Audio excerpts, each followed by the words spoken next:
BPL শুরু হতে আর বাকি ৯ দিন। দ্বাদশ আসরকে সামনে রেখে ইতিমধ্যে ১২ বছর পর হওয়া নিলাম পদ্ধতিও শেষ হয়েছে।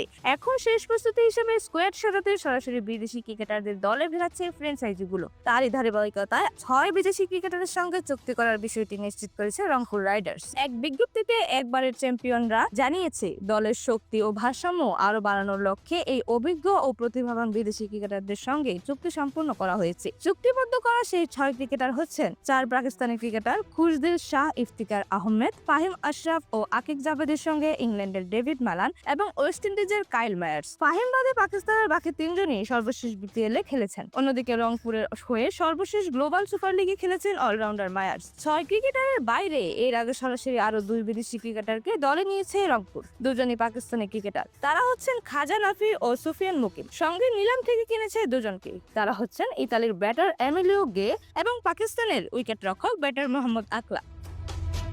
এরকমই যে কোনো খেলার আপডেট সবার আগে পেতে অবশ্যই চ্যানেলটি সাবস্ক্রাইব করে রাখুন। ধন্যবাদ। প্লেবাজ নিউজ।